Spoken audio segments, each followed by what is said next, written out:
Hey guys. So recently the power driver seat on the Supra stopped working. Now I could hear the motors trying to move the seat forwards and back, but it couldn't. Did a bit of research online and I came across some aftermarket parts for a Toyota Land Cruiser that would fix kind of the issue. It's a fairly simple job when you know what needs to be done. So in this video, we're going to go through that process. It takes about an hour and a half when you have everything you need. So stick around to see how we do it. So the first challenge you might come across is actually getting the seat out. If you're tall like me and you have the seat all the way back, trying to access the bolts holding the seat down in the back is it's going to be pretty impossible if you can't move the seat forward. So obviously the seat itself, you got two bolts in the front, those are 14 mils, and then there's actually three in the back, one going up against the trans tunnel, and then two more on the floor itself. The first two should be easy to get if your seat is all the way back. Now to get the other two out, I'm going to show you the trick. There's, first of all, a little plastic trim piece here that's held in place with two Phillips screws. So you're going to take those out. Once you do that, you're going to see two nuts on the seat. And this is a JDM car. There's a few specific kind of things you need to be aware of with JDM Supras that doesn't seem to be the case with other kind of left-hand drive Supras. I'll get into that a bit later. But coming back to it, you're going to remove that trim piece that's just underneath the seat down there. And then you're going to see two nuts. Those nuts are actually holding the rails that allow the seat to move forward or back. The challenge is going to be those two nuts. First of all, you got to move them at the same speed to move the rails to advance the seat or bring it back. Turning them clockwise, so tight, will move the seat backwards. Turning them loose or left or anti-clockwise will actually move the seat forward. The challenge is those are nuts. It's not actually a bolt. So as soon as you start to put some kind of torque on the nut itself to try to get it off, chances are it's going to just take the nut off of the rod itself and your seat's just going to stay in the same place. So the first trick you're going to have to do is some red Loctite. So a lot of people I know would be scared by that, saying, hey, it's red Loctite, it's never going to come off. Don't worry about it. It'll come off. These are fairly small nuts. You got a 10 mil and a 12 mil. And once you get the seat out, it'll be fairly easy to break them free. So if your seat's all the way back, you need to move it forward. Gob up some red Loctite, put it on, let it dry for however long it takes, depending on the temperature in your garage or wherever you are. And then you'll be able to move the seat forward by turning those two nuts anti-clockwise or loose. One thing to note, I said it before, you need to turn both of them at the same rate to move the seat forward. If you don't do that, what's going to happen is the seat itself is going to basically bind up because the two rails are not moving at the same pace, and then you're going to kind of be stuck. The nut's going to come off of the rod, the threaded rod that's kind of connected to the rail. So if you got two wrenches, put them on and kind of crank them at the same rate to let the seat come forward, but only after you've taken out the two 14 mils in the front. That'll give you clear access to the three in the back. So the seat is out, and I strapped it down to a workbench just so we can wrench on it without it falling over. So this is a right-hand drive Supra, so you can expect that for left-hand drive models, a lot of the mechanisms at the bottom of the seat are simply flipped over. I want to talk about the root cause and why this problem happens before we dive into how to fix it. So if you can hear the motor actually activating when you try to move it forwards and back, but the seat doesn't move, chances are this little plug is sitting somewhere near the trans tunnel of your car, whether it's right-hand drive or left-hand drive, and it's actually the root cause of the problem itself. So I'm going to move over to the side here just so you guys can see it. So I guess first of all, you got two rails. They're threaded on either side. The nuts we were talking about before, that's your 12 mil, that's your 10 mil. And you can see how that nut basically moves the threaded kind of rod that actually moves the seat rail. There's one specificity with regards to some kind of pre-facelift JDM Supras, and I'll get into that in a bit. But basically, your motor is that piece over here. You got the two rails kind of going down, and you basically have a helical gear set up at both of these locations. So basically taking the movement, kind of that rotation, horizontal, I'll call it rotation from the motor itself, and transfers it into rotation going down those kind of two rods. What ends up happening is over time, the grease kind of starts to dry out in that kind of gear mechanism. And what ends up happening is the plug falls out, the OEM plug falls out. Now I've added a screw in there, and I'll explain that in a bit once we get the piece off.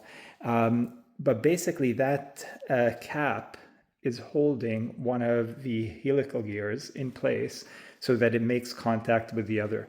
When this cap falls out, that whole mechanism, basically, even though the motor is spinning one gear, it won't be able to spin the rail itself. And eventually that one moves, one will stay in place, and the whole thing will go crooked and bind up. So now, what do you need to do to fix this? You're going to need to take the rails off of the seat. And it's kind of hard to figure it out without kind of some instruction on how to do it. So we're going to go through that. Now, if you put red Loctite on those nuts, you're going to have to break them free at this point, and it's not too bad. Like basically what you're going to do is you're going to try to clamp on or put some kind of clamping pliers on that rail itself and then undo this nut. It's a 10 mil. It's not going to take a whole lot of force to break through that red Loctite. Same thing on the 12. It's even going to be easier here because you're basically just going to clamp on over there and then break it free, break the Loctite free over on that side. So we're going to start off with getting this rail off. This is actually the easy one, and it's fairly easy to do. You're going to see there's 5 nuts that basically hold the rail to the seat, and that's what we're going to undo as a first step. You're also going to want to undo this nut completely, and you're going to want to take off basically this piece here, which basically spins off. It's just think of it as a drive shaft connecting the motor to the other helical gear on this side. Other than that, there's your nuts. They're 12 mils, 1, 2, 3, and then you got 4 and 5. So I'm going to take that off. And one last thing, actually, I'm going to say. So you guys are going to get a lot of tips on this one.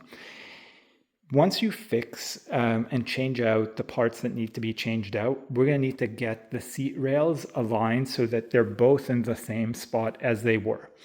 If your seat is already still aligned in the factory, you didn't necessarily get it all crooked or anything like that, what you might want to do is just put a piece of tape or put a bit of paint on where kind of the two parts of the rail meet.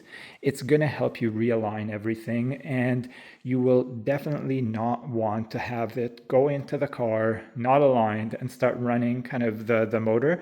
Chances are you're going to mess up those plastic gears in there one more time.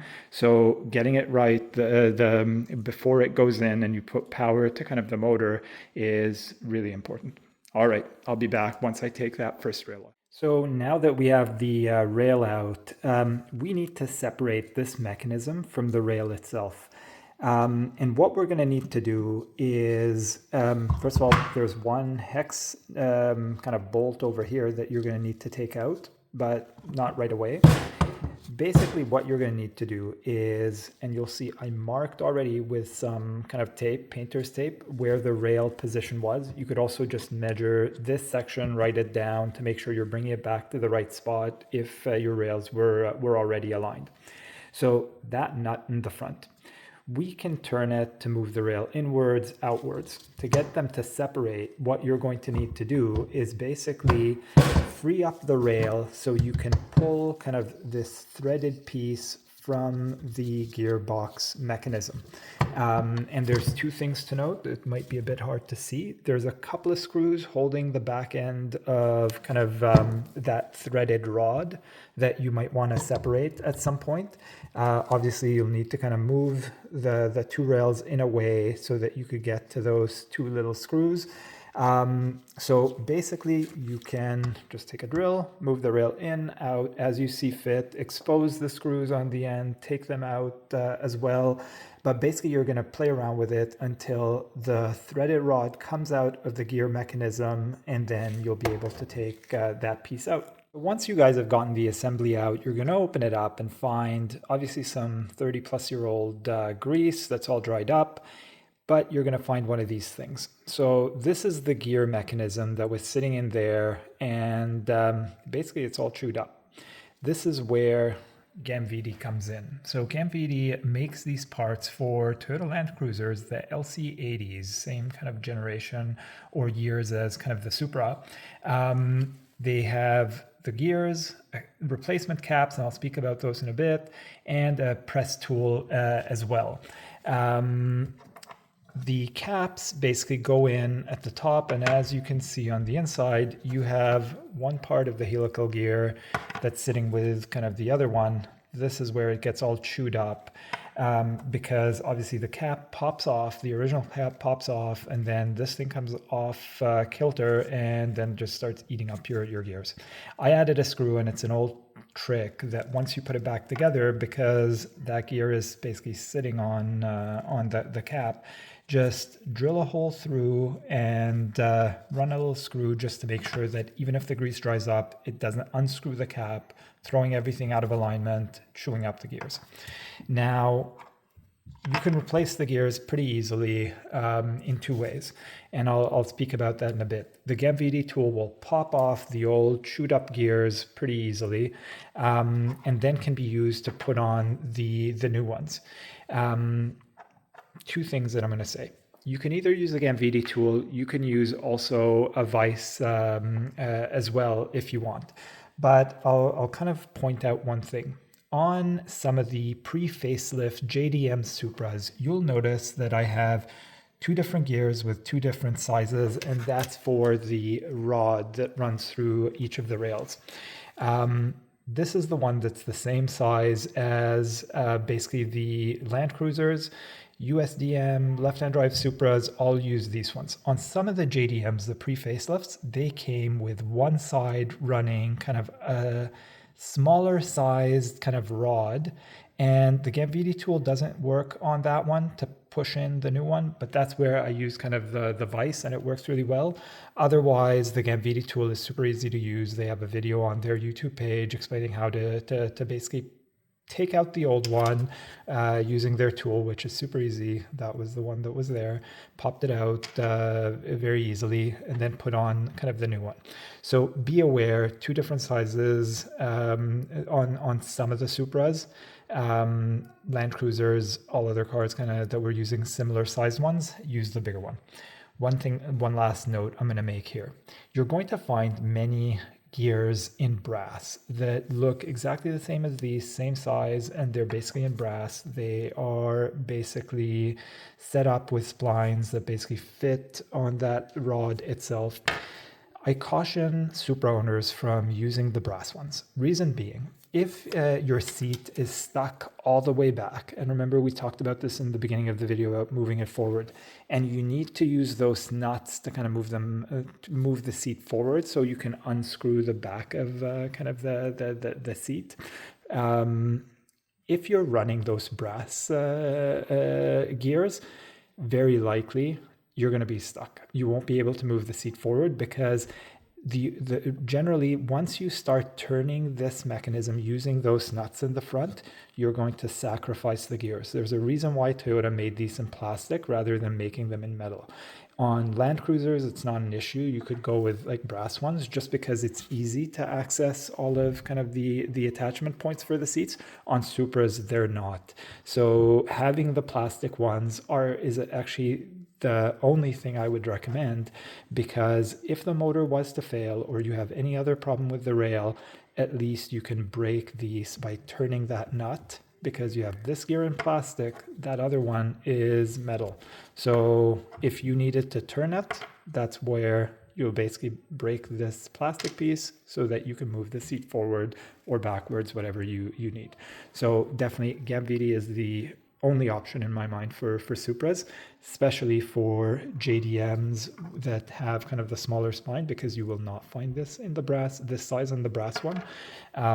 So I'm gonna reassemble everything. You're gonna notice so keep track of the order of everything goes in. As you put these back in, if there's a bit of play inside the assembly with this gear, it's because once upon a time there was a rubber kind of washer in here that would have disintegrated. You'll want to replace it with a garden hose washer that basically fits almost perfectly. You might have to trim it just a little bit to get it in. It'll make sure everything is nice and snug. Clean out the assembly, lube it with some white grease, and reassemble everything as you did. So I'm going to do that now for this rail. I'm going to take out the other rail. You're going to start off by taking off that 12 millimeter nut. There's a couple of 12 millimeter nuts also that are holding this piece of metal that's supporting the motor that you'll want to take off. Just be careful that they don't fall into the mechanism. Get a magnet or something to catch the nut if it falls. You're also going to want to take off this stopper that's holding the threaded rod in. There's a 12 millimeter nut holding it. You have a couple of screws also centering the rod in this kind of metal stopper. And there is, to cover it, there was a trim piece so that anybody in the back seat's not hitting their foot on a metal piece. And there was a screw, a Phillips screw, just holding that trim piece in place. So you're going to take those off. Once the bracket is loose, you'll spin it, it'll fall out of the motor, and then you'll pull this whole piece of metal with the motor. It's like the other side. I've replaced the gear that goes on the motor side, and I'm about to put on the other rail and to make sure that I line up the rails as per the markings that I previously put. It's a good opportunity to clean up some of the old grease on both of the rails at this point. I like to use some actually garage door lubricant just because it sticks really well, and it'll just kind of keep those kind of broad threaded rods greased and moving smoothly. The seat is back in the car. It's moving forwards and back way better than it ever has before. So if you've had this problem with your Toyota, Land Cruiser, or Supra, check out GamVD to get yourself some new gears. If it hasn't happened, it probably will. So get yourself maybe a cap, put a screw in, make sure it stays in place. If this video was at all useful, give me a like. Let me know in the comments if I should make more videos like this. Thanks a lot, everyone. Take care.